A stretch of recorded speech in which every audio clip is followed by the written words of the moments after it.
Sebanyak 4 rumah di Dusun Banturejo, Desa Sambirejo, Kecamatan Wonosalam, Kabupaten Jombang, Jawa Timur, dilaporkan terkena longsor Kamis 23 Januari 2025.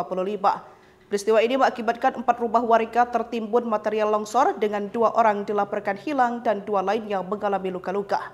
Namun terkait korban jiwa dan kondisi umum terkait longsor, Heri menyatakan pihaknya masih menunggu petugas dan relawan yang diterjunkan BPBD ke lokasi bencana. Lebih lanjut, laporan adanya longsor di Dusun Banturejo, Desa Sambirejo, Kecamatan Wonosalam, Kabupaten Jombang diterima BPBD Jombang pada Kamis pagi sekitar pukul 4:30.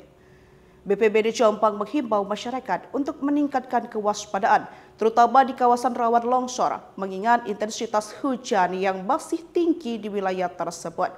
Koordinasi dengan berbagai pihak terus dilakukan untuk memastikan keselamatan warga serta mempercepat proses evakuasi. Hingga berita ini diturunkan, proses evakuasi terus berlangsung dengan melibatkan berbagai pihak, termasuk relawan dan aparat setempat. Kondisi medan yang sulit menjadi tantangan tersendiri bagi tim di lapangan.